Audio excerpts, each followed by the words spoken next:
ሰላም ሰላም፣ እንዴት ነህ እየዳብ? እንዴት ነህ? እሱ ደህና ነህ? አለን አለን አለን፣ አልሐምዱሊላህ ደህና ነው ወይ?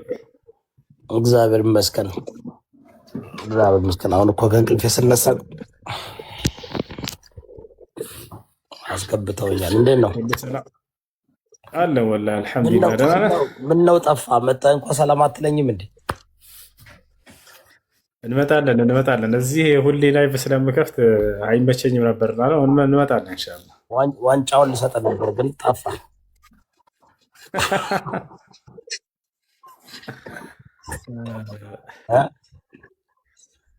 ሌላ ጥሩ ሰው ላይ ድል ስናደርግ ትሰጠናለህ። አይ እንደዚህ ከአሁን በኋላ እንደዛ ነው ያለበት።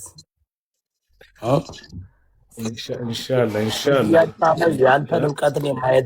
ያንተን እውቀት ማየት የምፈልገው ከሚችል ሰው ጋር ስትገጥም ነው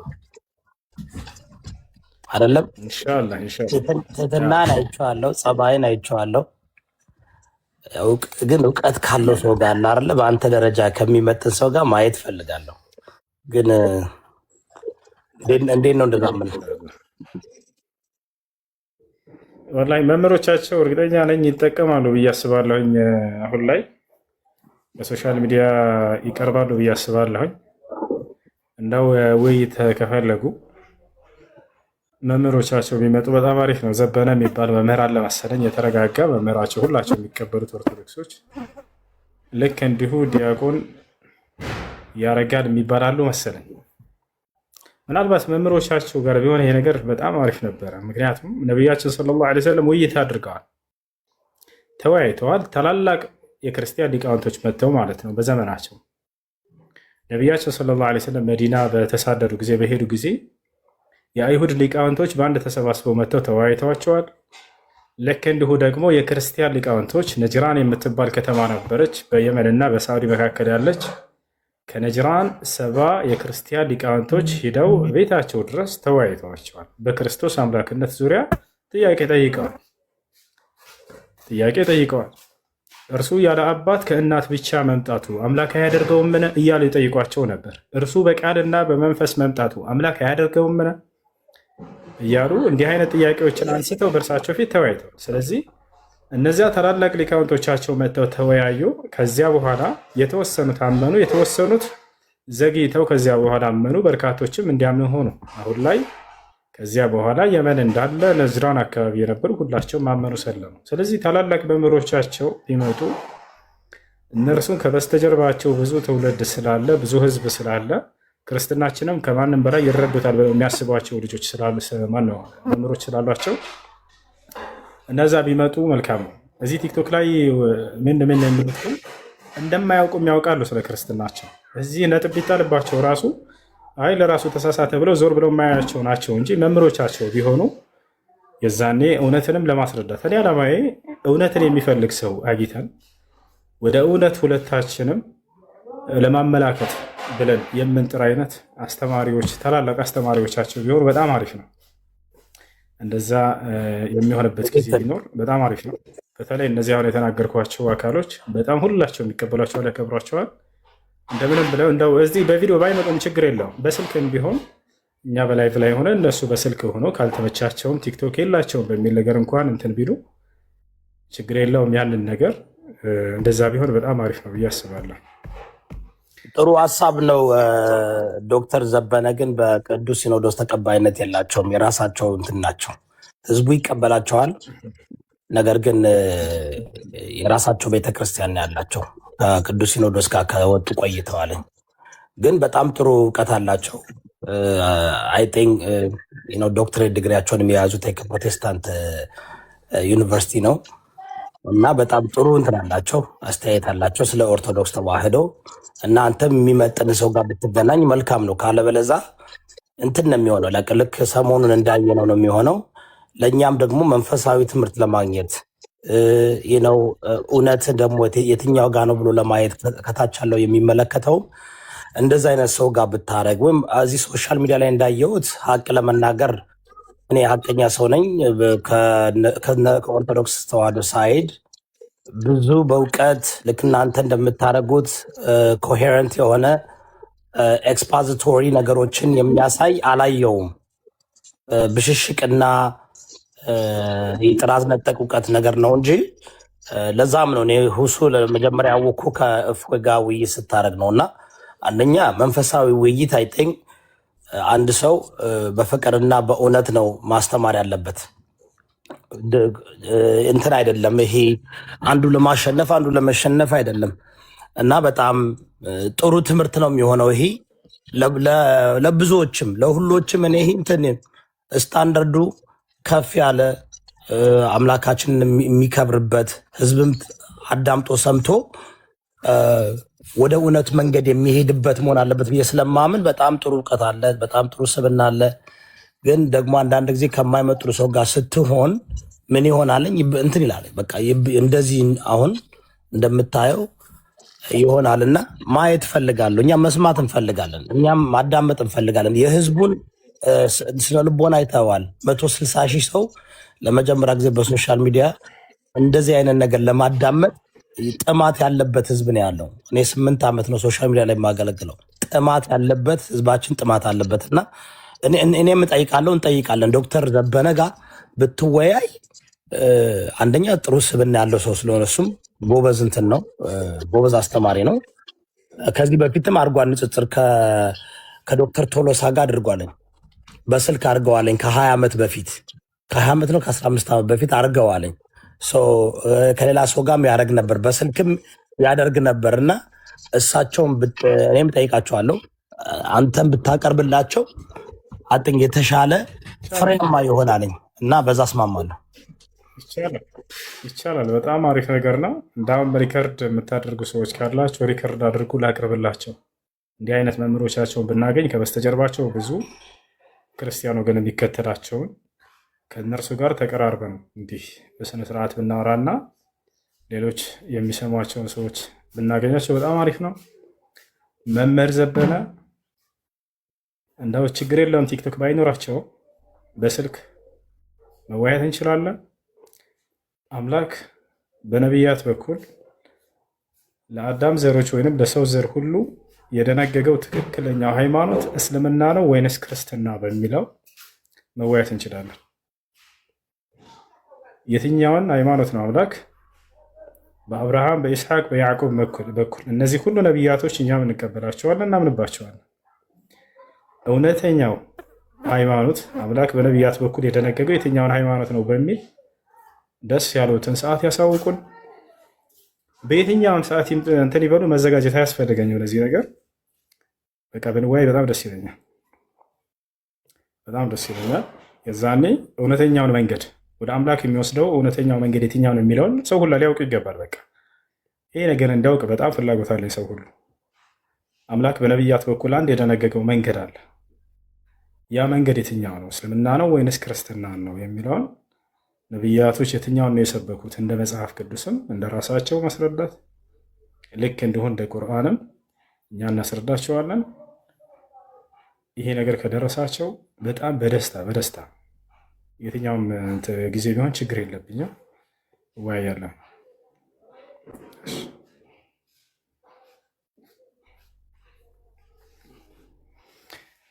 እሺ ይህን ይመስላል። ንጉስ እየዳብ ስላገኘን ደስ ብሎናል፣ ስለመጣ ደስ ብሎናል። ኢንሻአላህ ብቅ ብለን እንዘይራለን፣ ሰላም እንላለን። ምንም ችግር የለም። አንዳንዴ ደግሞ መጠኛ ጋር እስኪ ብታስተምረንም መልካም ነው ብንማር። አሁን በባለፈው ይምራን መጥቶ የሚገርም እንትን አድርጎ ሄደና ያው አንድ ቀን ደግሞ መጠኛ ጋር ብታስተምረን መልካም ነው። አመሰግናለሁ። እሺ ስለሳባችሁ ፎሎ ባክ አድርግ ደግሞ ውሱ። እሺ ያው መልሻለሁ። ደስ ይለኛል። ኢንሻአላህ እንገናኛለን፣ እንወጣለን። እሺ ወንድሜ በጣም አመሰግናለሁ። ተባረኩላችሁ። እሺ መርሐባ። እሺ ጥያቄሽ ምንድን ነው? ኦኬ ቅድም ማለት ነው እያዳመጥከኝ ነበርና ትንቢቱ ኢሳያስ ላይ ያለው ትንቢት ለሙሐመድ ነው፣ ልጁ ደግሞ ለኢየሱስ ነው እያለ ነበር ማለት ነው። እዛ ላይ ግራ ስለገባኝ ነው ማለት ትንቢት አለ ተነገረ ማለት ነው። ከዛ አንተ ደግሞ ለሙሐመድ ነው አልከው። እናማ እየሰማሁ ነበር። ኦኬ ኢሳይያስ 7:14 ላይ ያለው ኢሳይያስ 7:14 ላይ ያለው እሱ ሌላ ነው። እሱንም የምናየው ከተባለ ማየት እንችላለን። ግን ኢሳይያስ 9:6 ላይ ያለው ስለ እንትና ነው የሚናገረው። በደንብ ላስተዋረሰው ኢሳይያስ 9:6 ላይ እኮ ሕፃን ተወልዷልና አለ። ከዛም በኋላ 14 ላይ ያለው የማን ነው ማለት የሁለት ሰው ትንቢት ነው። የሚገናኝ አይደለም። እዚህ ቦታ ላይ እየተናገረ ያለው ሌላ ነው። አማኑኤል የሚባለው በዚያው ዘመን የተወለደ ልጅ ነው። እሱን ላሳይሽ። ኢሳይያስ እዛው ቀጣዩ ላይ ነው ላሳይሽ። ችግር የለም። አማኑኤል የሚባል የተወለደ የለም በዚያው በኢሳይያስ ዘመን ነው አማኑኤል የተባለው ነው። አማኑኤል ማለት ምን ማለት ነው? አማኑኤል አምላክ ከኛ ጋር ነው ማለት ነው እኮ። ስለዚህ ትንቢቱ የተነገረው ለክርስቶስ ነው ማለት ነው አይደለም። ኢየሱስ ክርስቶስ የትኛው ስፍራ ላይ መልአኩ ገብርኤልም አማኑኤል ብሎ ጠርቶ አልነገራትም ለማርያም? ማርያምም አማኑኤል ብላ አልጠራችውም። ነገር ግን አማኑኤል የሚባለው እዚያው ተወልዷል እያልኩሽ ነው። ላሳይሽ። እንዴት ለነቢዩ መሐመድ ሊሆን ይችላል? አውጃለሁ ነው እዛው ላይ ኢሳይያስ ላይ ተወልዷል። እሱ ሌላ ነው። አማኑኤል የተባለው እዚህ ኢሳይያስ 8:8 ላይ አውጭ። አማኑኤል እዛው ተወልዷል አለ። ኦኬ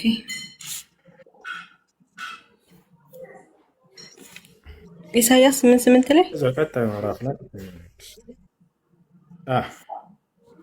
ኦኬ እየጎረፈም ወደ ይሁዳ ይገባል፣ እየተለቀለቀም ያልፋል፣ እስከ አንገትም ይደርሳል። አማኑኤል ሆይ የክንፉ መዘርጋት እኮ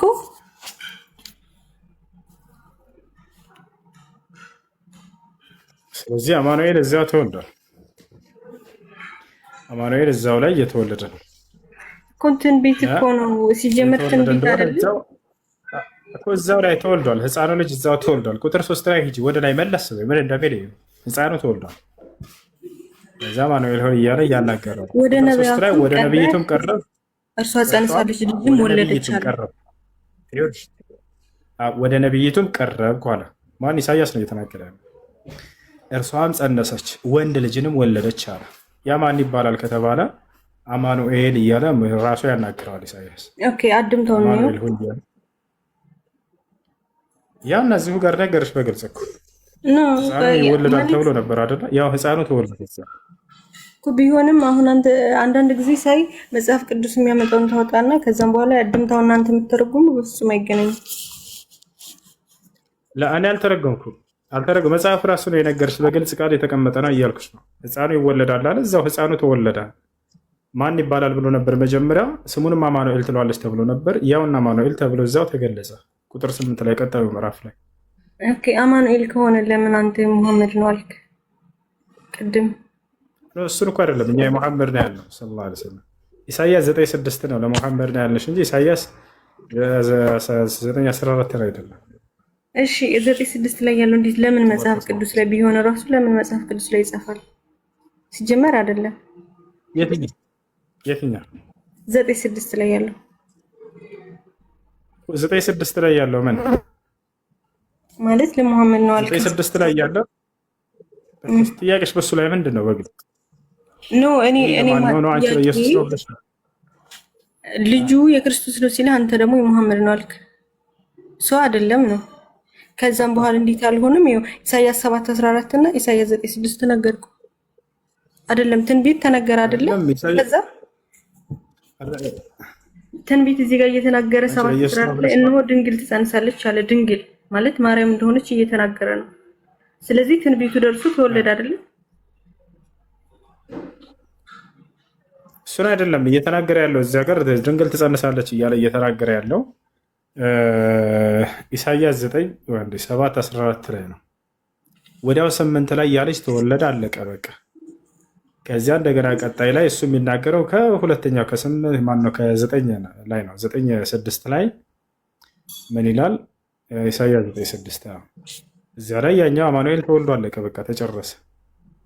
አማኑኤል ተወልዶ ተጨረሰ። ትንቢት ነው እዚህ ቦታ ላይ ግን እኮ ትንቢት እኮ ነው። ወዲያው ያ ትንቢት ተነገረና ወዲያው ተፈጸመ እኮ የክርስቶስ ትንቢት ነው የክርስቶስ ትንቢት ነው ብሎ የተናገረ አንድም የለም። እንደዚህ ጋር ይኸው አለ። እዚህ ጋር ኢሳያስ 7:14 ላይ እነሆ ድንግል ትጸንሳለች ወንድ ልጅም ትወልዳለች ብሎ እኮ ቃል በቃል እየተናገረ ድንግል ማናት? ድንግል ማርያምን እኮ ነው እየተናገረ ያለው። አነ ዘክርስቶስ እንትን 10 ቁጥርን እስቲ አንብቢው 7:10 ኦኬ እያነበብሽ ውረጅ እስቲ 7:10 ተመካከሩ ምክራችሁም ይፈታል ቃሉን ጮክ ብለሽ አንብቢው እኛ ምን እንስማ። ኦኬ ተመካከሩ ምክራችሁም ጮክ በያ አልሰማም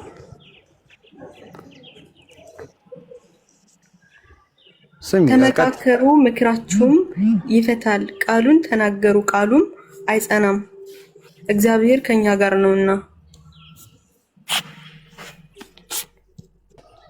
ይላል። ምዕራፍ ስንት ቁጥር ስንት ነው የምታነቢው? 8 ምዕራፍ ስንት ቁጥር ስንት ነው የምታነቢው? 8:10 ኖ 7:10 7:10 ኦኬ እግዚአብሔር ደግሞ አካዝን እንዲህ ብሎ ተረጎመው ነው የሚለው 10 እግዚአብሔር አካዝን ምን አለው? እንዲህ ብሎ ተናገረው። ኦኬ ስለዚህ አድምታው ላይ ለምን አናየውም? አድምታ እንሄዳለን። ይሄንን አንብቢ እስቲ። እግዚአብሔር አካዝን ምንድን ነው ያለው?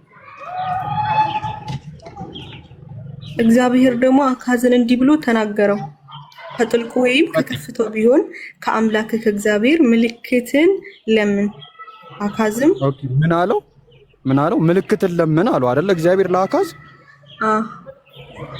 እሺ ከዛ ወረጅ አካዝም ወይ ላንብብልሽ እኔ እሺ ይማ እግዚአብሔር ደግሞ አካዝን እንዲህ ብሎ ተናገረው ከጥልቁ ወይም ከከፍታው ቢሆን ከአምላክ ከእግዚአብሔር ምልክትን ለምን። አካዝም አልለምንም እግዚአብሔርንም አልፈታተን አለ። እርሱም አለ እናንተ የዳዊት ቤት ሆይ ስሙ በውኑ ሰውን ማድከማችሁ ቀላል ነውና አምላኬን ደግሞ የምታደክሙት አለ አይደለ? እግዚአብሔር ስለ ምልክት ነው እያወራ ያለው። አካዝ ምልክት እንዲሰጠው አካዝ ደግሞ እኔ አምላኬን አላደክምም አለ። ከዛ በኋላ ምን አለ? ስለዚህ ጌታ ራሱ ምልክት ይሰጣቸዋል አለ።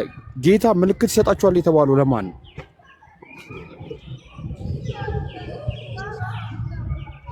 ለአካዝ ነው። ኦኬ አካዝ ማርያም ኢየሱስን በወለደችበት ዘመን ነበረ? አካዝ ማለት በዛ ዘመን ላይ የነበረ ሰው ነው። ከዛ በኋላ ምልክቱ ስለምልክቱ ሲናገር ስለዚህ ጌታ ራሱ ምልክት ይሰጣቸዋል፣ እነሆ ድንግል ትጸንሳለች ወንድ ልጅን ትወልዳለች ስሙንም አማኑኤል ብላ ጠራዋለች አለ። ከዛ በኋላ ቁም ነገሩ የት ነው የሚጀምረው? 8 ላይ ትሄጃለሽ። ልክ 8 ላይ ስትሄጂ እግዚአብሔር ታላቅ ሰሌዳን ወሰደ፣ ምርኮ ፈጠነ፣ ብዝበዛ ቸኮለ ብለ በሰፊው ፊደል ጻፍበት። የታመኑ ሰዎች ካህኑ ኦሪዮንና የበራኪዮን ልጅ ዘካርያስ ምስክሮች አድርግልኝ አለ። ወደ ነብይቱም ቀረብኩ ይላል። እርሷም ጸንሳ ወንድ ልጅንም ወለደች። እዚህ ጋር የተወለደው ልጅ ማን ነው? ክርስቶስ። አይ እዚህ እንትን ማርያም ነብይ ናት እንዴ? አማኑኤል ወለደች ነው። ኖ አይ ማርያም አይ ወደ ነብይቱም ቀረብኩ እርሷም ጸንሳ ነበር። ሴቷ ነብይ ናት እያለ ነው እዚህ ጋር። ማርያም ነብይ ናት እንዴ? እኮ አድምታው ልክፈት ነው እኮ ይሄንን ጨርሶ ነው ወደ አንድምታው እንሄዳለን እኮ ምን እንደሆነች እናያት። ማርያም ነብይ አይደለችም ግን እኮ እዚህ ጋር ወደ ነብይቱ ቀረብኩ እርሷም ጸንሳ ወንድ ልጅንም ወለደች። እርሱም እግዚአብሔርም አለኝ ስሙ ምርኮ ፈጠነ ብዝበዛ ቸኮለ ብለህ ጥራው አለ። ሕፃኑ ይላል አባትና እናቱን መጥራት ሳያውቅ የደማስቆን ሀብትና የሰማርያ ምርኮ በአሦር ንጉሥ ፊት ይወሰዳልና አለኝ ይላል። እዚህ ጋር ደግሞ ልጁ ሌላ ነገር እናትና አባት አለው። ኢየሱስ ክርስቶስ አባት አለው እንዴ? እንዴ በስጋው አባት አለው? በስጋው አለው። በስጋው የለውም እኮ። ታዲያ እዚህ ጋር እናትና አባት አለው እያለ ነው። አንደኛ ነብይ ናት እናቱ፣ ሁለተኛው ስለዚህ እዚህ ጋር ተወልዶ ያለቀ ልጅ ነው እሱ እንዳለሽ ማለት ነው። አይሻ እዚህ ጋር ተወልዶ ኦልሬዲ ያለቀ ልጅ ነው። ገባሽ አይደለ? እና ይህንን እንድትረጁ ነው። ሁሱ አለክ ቀጥል። ይህን መስመር ላስይዛብዬ ነው።